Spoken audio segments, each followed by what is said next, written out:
please, please don't go." The 5-year-old's screams brought the entire Greenville-Spartanburg International Airport terminal to a complete standstill. Ju-Jin's small fists clutched the black woman's denim jacket like her life depended on it, her face red and streaked with tears that wouldn't stop falling. Her father stood frozen just a few feet away, watching his daughter fall completely apart over a stranger she'd met only hours ago on a plane. Ahn Jae-Sung was one of Korea's most feared men. He'd stared down rivals without flinching. He'd made grown men weep with just a look. But right now, watching his baby girl sob her heart out, he looked absolutely helpless. Security guards exchanged nervous glances across the terminal. Nobody wanted to get involved when Ahn Jae-Sung was in the picture. The expensive tailored suit, the cold expression that hadn't cracked once, the 4 men in black standing at attention behind him like silent statues. Everything about this man screamed danger. The woman, Ifeoma, looked just as confused as everyone else watching this scene unfold in real time. "Sweetie, I have to go," she said gently, her warm Nigerian accent making the words sound softer than they were. She tried to pry the small fingers from her clothes. "My Uber is waiting outside. I promise you'll be okay." "No." Ju-Jin's voice cracked as she sobbed even harder. "You promised we'd play more. You promised you'd teach me how to braid like you. You promised." Jae-Sung stepped forward, and for the first time in years, his voice carried something other than command. It carried something he hadn't let anyone hear in a very long time. Desperation. "Please," he said quietly to Ifeoma, his dark eyes meeting hers with an intensity that made her breath catch. "Just give me 5 minutes to talk to you. Please." If you're sitting there wondering how a heartbroken Nigerian woman on vacation became the only person who could calm a Korean mafia boss's impossible daughter, then you're exactly where you need to be. Drop a raised fist in the comments if you're ready for this story, and don't forget to subscribe because what happens next will change all of their lives forever. But let me take you back. Let me show you how we got here, because this story, it didn't start at an airport. It started 5 days earlier in Abuja, Nigeria, with a woman whose heart had just been shattered into 1,000,000 pieces. Drop a comment and let us know where you're watching from. We love hearing from you. Ifeoma Christopher sat on her bedroom floor, surrounded by 12 years of memories she was trying to fit into a suitcase that suddenly felt too small for all the pain. 12 years. That's how long she'd been with Chidi. 12 years of planning a future that would never come. 12 years of being told, "Soon, my love, soon," every single time she brought up marriage. 12 years of family gatherings where his cousin, Ahn always seemed to be around, laughing just a little too hard, at his jokes, touching his arm just a little too long. "She's just my cousin," Chidi had always said with that charming smile that used to make Ifeoma's heart flutter. "You're being paranoid, Ife. You know you're the only one for me." Until 3 weeks ago. 3 weeks ago, Ifeoma had decided to surprise him with his favorite meal. She'd left work early, stopped by the market for fresh ingredients, and showed up at his apartment with her key and a smile on her face. That smile died the second she opened the door. Ahn was there, wearing nothing but Chidi's shirt, cooking breakfast in his kitchen like she owned the place, like she belonged there. "It's not what it looks like," Chidi had stammered, coming out of the bedroom with wet hair and panic written all over his face. But it was exactly what it looked like. Turns out cousin Ahn wasn't even his cousin. They'd been seeing each other for 2 years. 2 whole years of lies while Ifeoma planned their future, picked out wedding colors in her head, imagined their children. 2 years while she was busy being faithful and stupid. Ifeoma threw a folded dress into her suitcase with more force than necessary, trying not to let the tears come again. She'd cried enough. She cried so much these past 3 weeks that her best friend Ella had finally staged an intervention. "You need to leave Abuja," Ella had said firmly, already pulling up flight options on her phone. "Go somewhere you've never been. Somewhere far away where nothing reminds you of that lying bastard. South Carolina has beaches, mountains, good food. Just go, Ify. Go heal. So here she was, packing for 2 weeks in a place she'd only seen in American movies, trying to convince herself that running away wasn't weakness, it was survival. Her phone buzzed on the bed. Another text from Chidi. Chidi. Ify, please, let me explain. It was a mistake. I love you. I've always loved you. Adiz means nothing. Ifeoma stared at the message for a long moment, then deleted it without responding. She'd heard enough explanations to last her a lifetime. Tomorrow, she'd be on a plane to America. Tomorrow, she'd start the process of forgetting that Chidi ever existed. At least, that was the plan. But God had other plans entirely. The Seoul to South Carolina flight was packed when Ifeoma finally settled into her window seat. She adjusted her headscarf, pulled out the novel she'd been meaning to read for months, and thanked God for the empty middle seat next to her. She'd spent 3 days in Seoul visiting her friend Christy, who'd moved there years ago for work. It was supposed to be a quick stopover before heading to South Carolina, a chance to clear her head with someone who understood the pain of Chidi's betrayal, but Christy had practically pushed her onto this flight. "You need more than 3 days in my couch," Ngozi had said firmly at the airport. "Go to South Carolina like you planned. Heal properly, and don't come back until you remember what it feels like to smile again." 18 hours of peace. 18 hours to just exist without thinking about Chidi, or heartbreak, or wasted years. She should have known better than to think peace would last. "Appa, I want the window." A small tornado in a pink dress and light-up sneakers appeared in the aisle, dragging a tall, clearly exhausted Korean man behind her. "Ju-Jin, we talked about this already," the man said in English, with just a hint of an accent, his voice firm but tired. "You get motion sickness by the window. You're sitting in the middle." "But I want to see the clouds."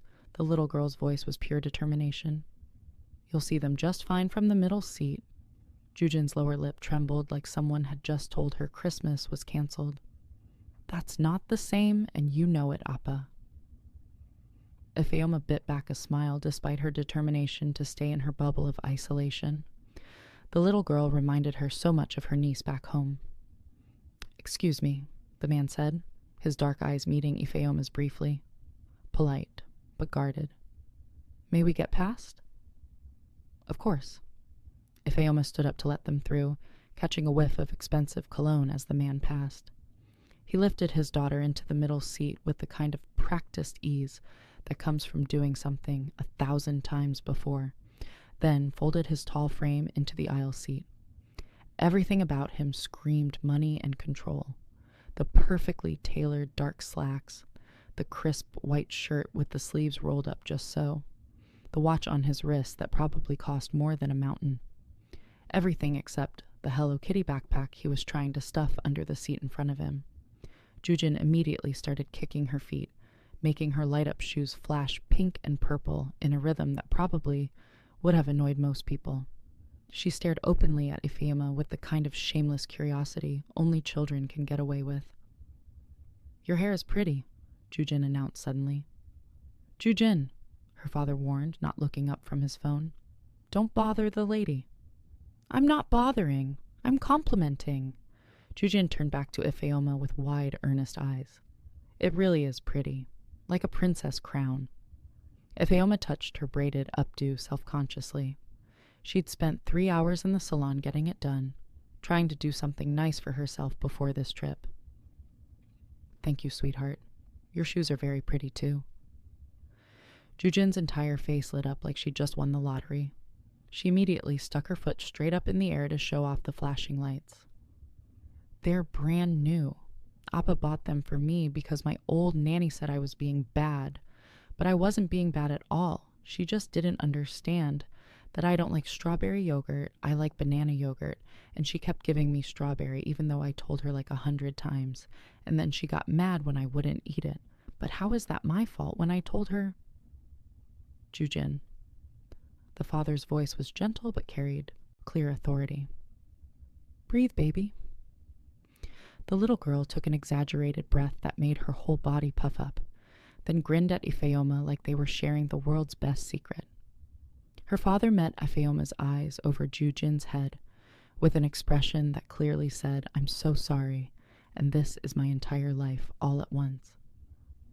"I'm Ifeoma," she offered, surprising herself. So much for 18 hours of peace and isolation.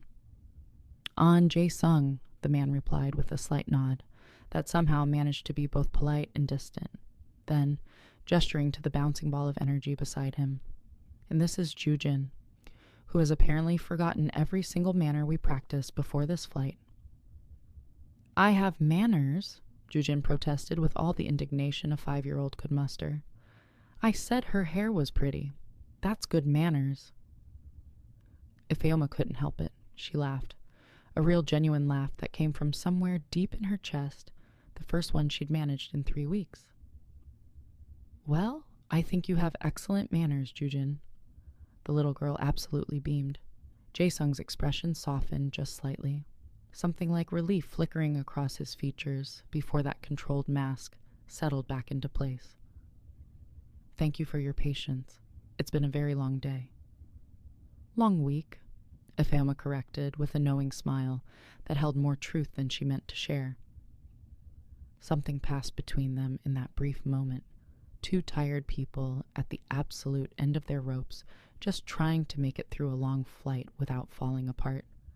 The plane began to taxi down the runway. "Do you have snacks?"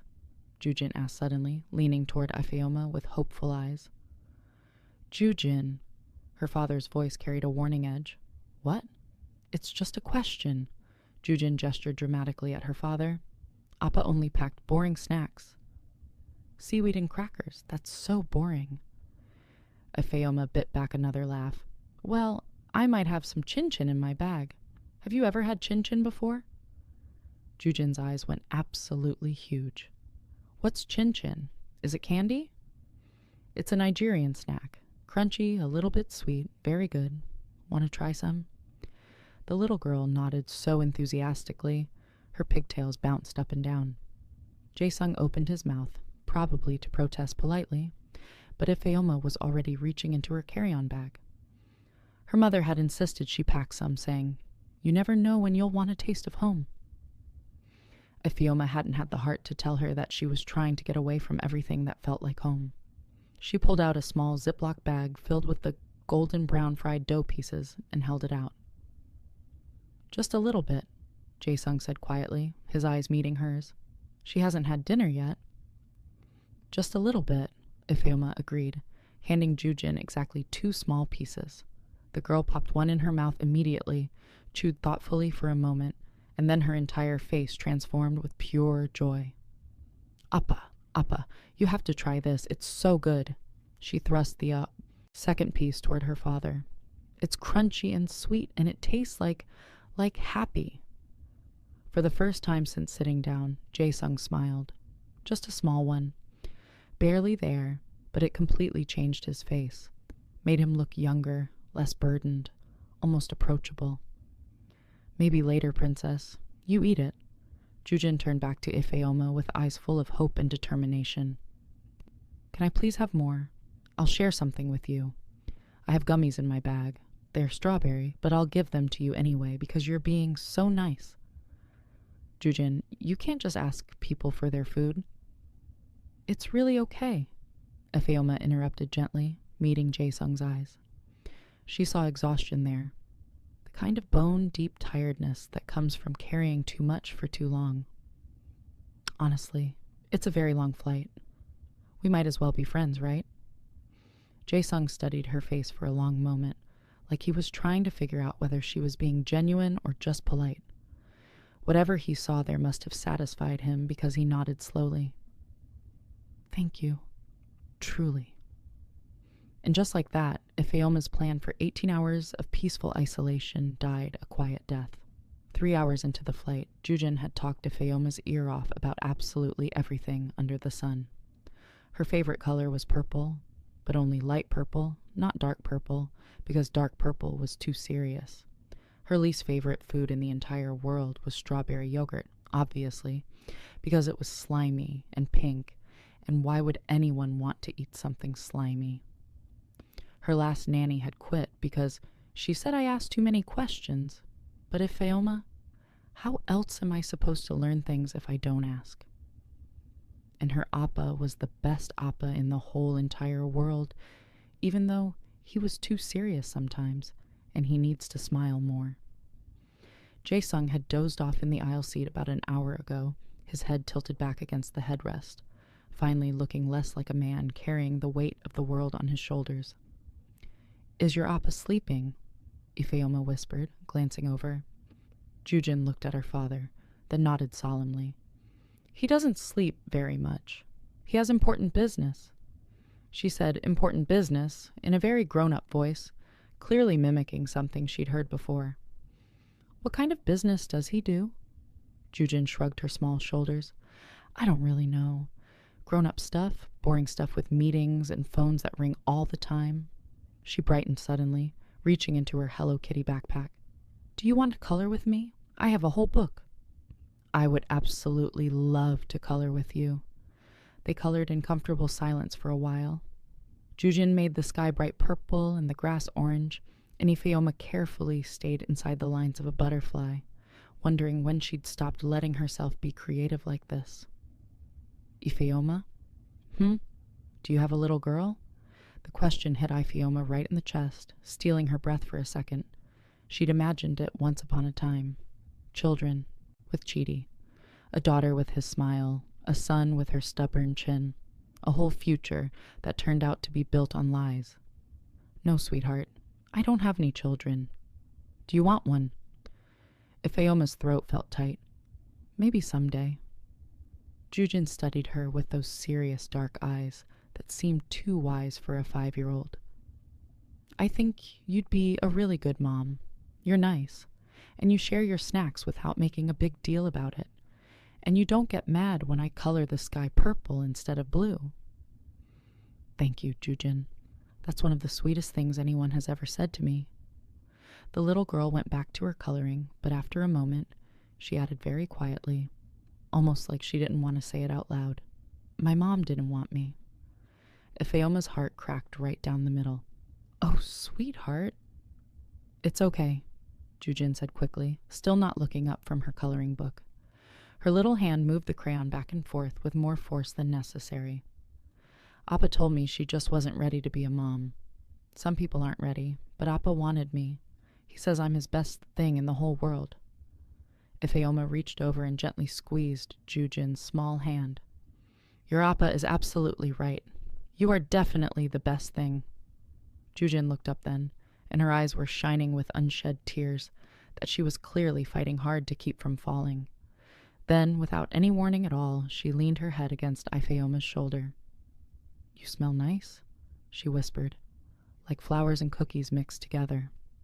Ifeoma felt her own eyes start to sting. "It's shea butter and vanilla oil." "I really like it." They stayed like that for a long time, Ju-Jin coloring with her head resting on Ifeoma's shoulder, Ifeoma pretending she wasn't getting emotional over a child she'd literally just met. When Jae-Sung woke up about an hour later, that's exactly how he found them.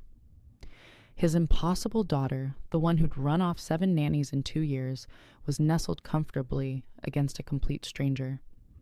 Ifeoma had one arm wrapped loosely around Ju-Jin's shoulders while she gently braided a small section of the girl's hair, and Ju-Jin was chattering away happily about everything and nothing. Something in Jae-Sung's chest tightened painfully. 7 nannies. 7 different women who couldn't handle Ju-Jin's energy, her endless questions, her deep need for real connection. 7 women who saw his daughter as nothing more than a difficult job and a paycheck.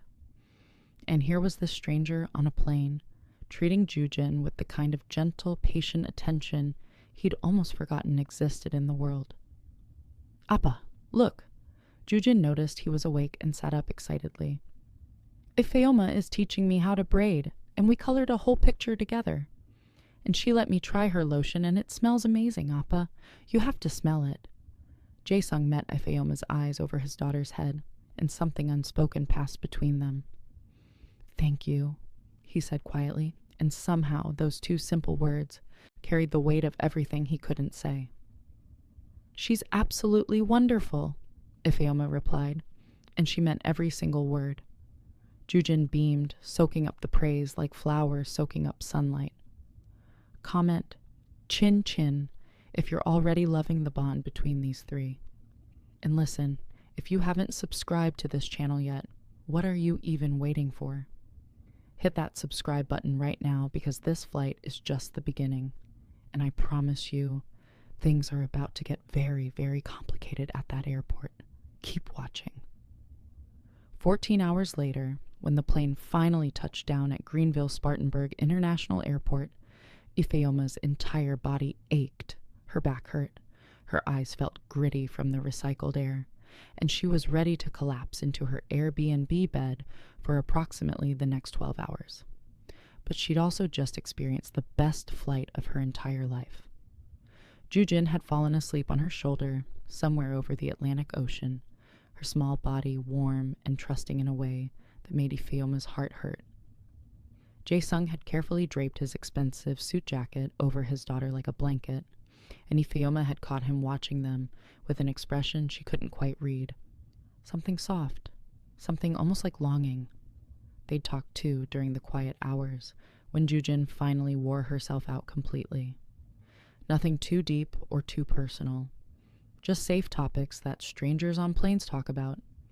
He was in South Carolina for business meetings. 3 weeks, maybe less if things went well. She was there to clear her head. Vacation, healing, starting over.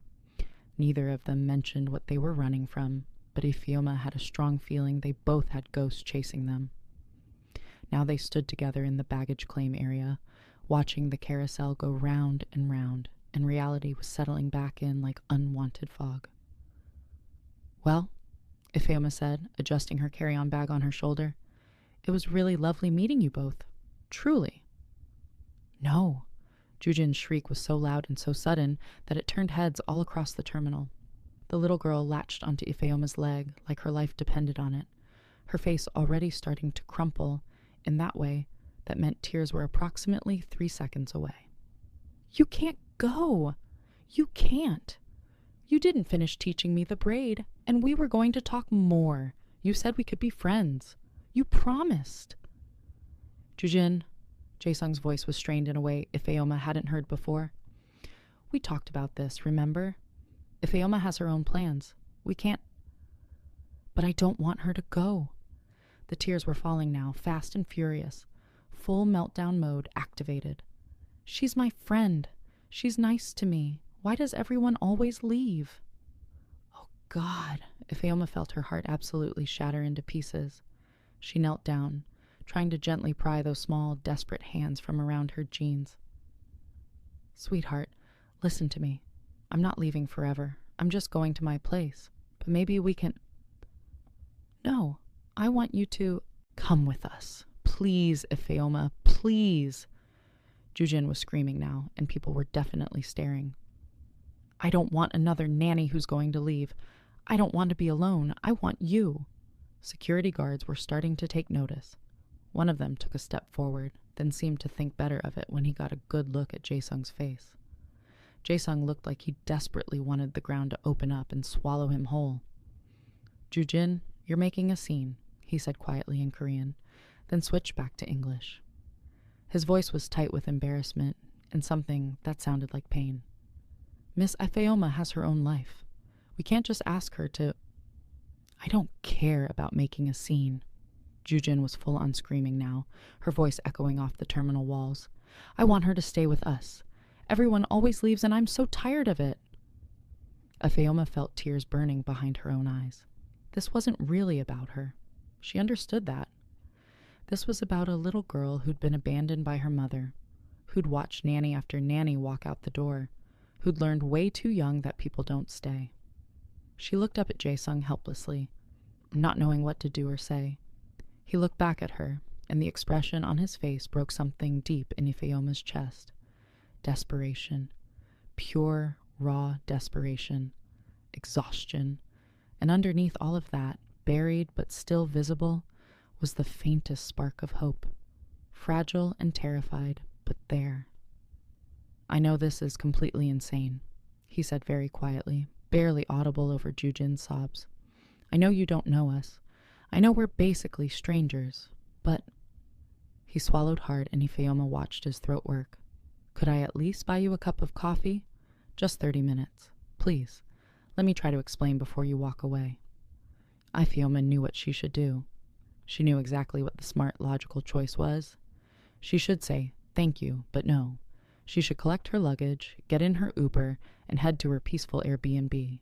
She should start her nice, quiet, drama-free vacation where she could heal from Chidi's betrayal without getting tangled up in someone else's complicated life. That was the plan. That was the smart thing to do.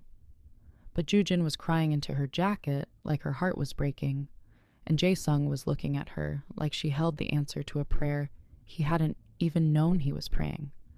And something in Ifeoma's chest, the part that hadn't been completely destroyed by Chidi's lies, whispered very softly, "What if you stayed? Just for a little while, just to help this child who needs you." 30 minutes, Ifeoma heard herself say, and the words came out before her brain could stop them. Coffee, we can talk, and then we'll figure out what happens next. Ju-Jin's head snapped up so fast, Ifeoma worried about whiplash.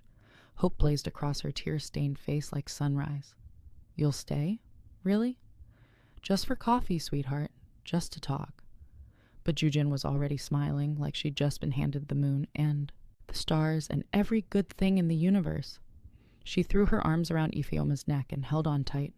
And Jae-Sung, this dangerous man who probably terrified everyone he met, was looking at Ifeoma like she'd just performed an actual miracle right there in the middle of the airport. The airport coffee shop was generic and overpriced, but it had a quiet corner booth where they could talk without the whole terminal listening in. Ju-Jin was finally calm, sitting between them and coloring in a new book that Jae-Sung had produced from seemingly nowhere. She hummed softly to herself, occasionally showing them her progress. Purple skies and orange grass, always. Jae-Sung ordered them both coffee, black for him, with cream and sugar for Ifeoma, even though she hadn't told him how she took it. He'd just somehow known. I want to apologize, he started, wrapping his hands around his cup but not drinking. That scene back there was completely unacceptable. Ju-Jin knows better than to behave that way.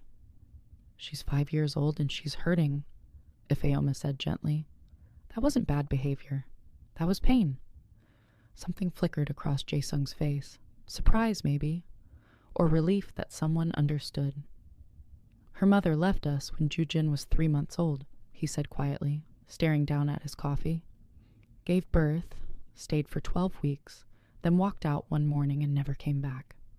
Got married to someone else 6 months later. Ifeoma's heart clenched.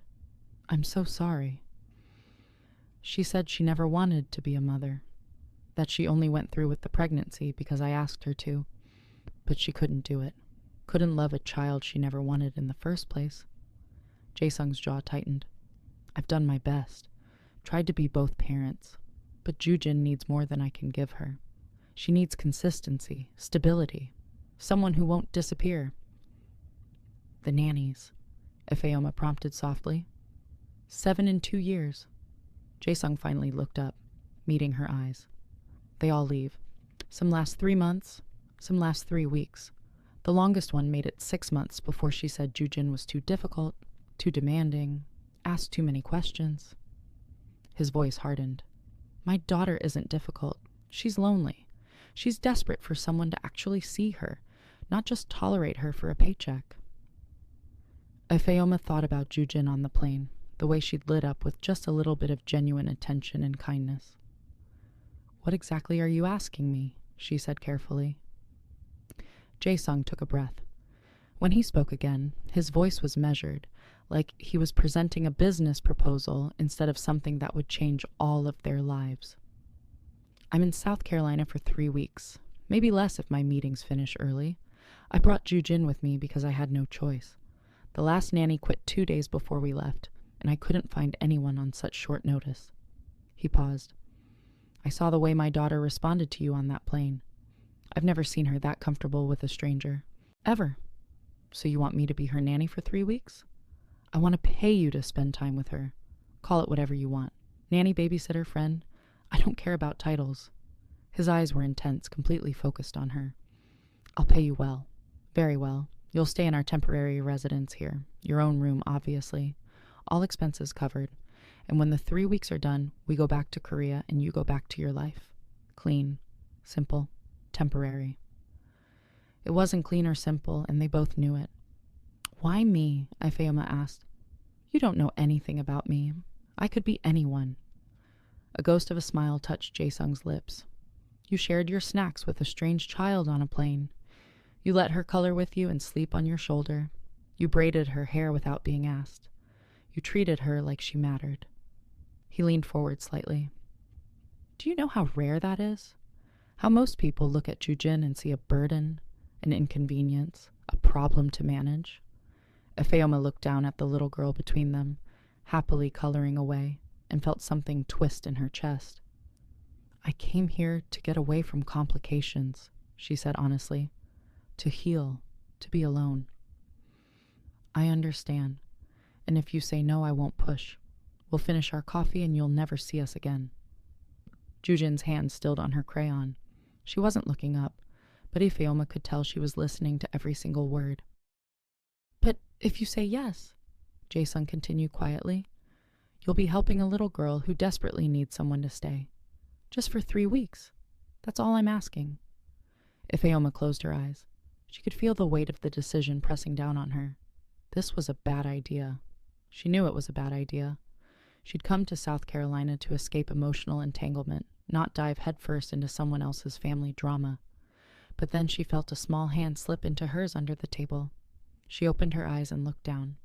Ju-Jin was looking up at her with those big, hopeful eyes that had already seen too much loss for someone so young. Please stay, Ifeoma, Ju-Jin whispered. I promise I'll be good. I won't ask too many questions. I'll eat all my vegetables. I'll go to bed on time.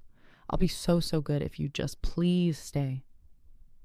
And just like that, Ifeoma's carefully constructed walls crumbled to dust. Okay, she heard herself say. 3 weeks. Just 3 weeks, and then we all go back to our separate lives. Ju-Jin's face exploded with joy. She launched herself at Ifeoma, wrapping her arms tight around her neck. And Jae-Sung, this intimidating man who'd probably never shown real emotion in public in his entire life, closed his eyes briefly. When he opened them again, they were shining. Thank you, he said, and those 2 words carried the weight of the world. You have no idea what this means. But Ifeoma was already starting to suspect that she'd just agreed to something that would change everything. She just didn't know how much. Not yet.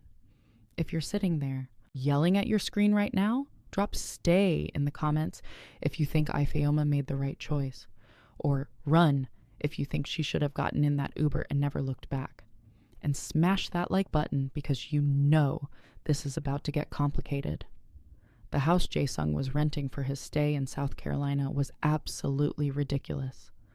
Ifeoma had tried very hard not to react when they pulled up to the gated property, but her eyes had definitely gone wide. This wasn't a house. This was a full estate, all modern glass and clean lines, sitting on what looked like several acres of perfectly manicured lawn. It's too much, I know, Jae-Sung had said, almost apologetically. But it was one of the few properties available on short notice that had proper security. Security. Right, because he was apparently the kind of man who needed security. Ifeoma was really starting to wonder what exactly his business entailed. Inside was even more impressive. Soaring ceilings, designer furniture that looked like it belonged in a magazine, a kitchen that would make any chef weep with joy. Her Airbnb had cost her $40 a night. This place probably cost more per hour than what she would pay in a month. Ifeoma, come see my room. Ju-Jin grabbed her hand and started tugging her toward the grand staircase. It has its own bathroom, and there's a window seat and everything. Ju-Jin, let Ifeoma see her room first. Jae-Sung called after them. Her room is right next to mine. We can see both. Ju-Jin was already halfway up the stairs, pulling Ifeoma along. The little girl wasn't exaggerating. Her room was beautiful, decorated in purples and whites with that promised window seat overlooking the gardens.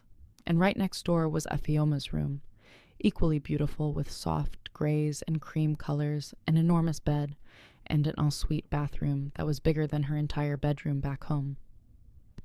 Do you like it? Ju-Jin bounced on her toes. Is it okay? Appa said we should put you in the guest suite, but I asked if you could be close to me instead. Ifeoma's throat felt tight.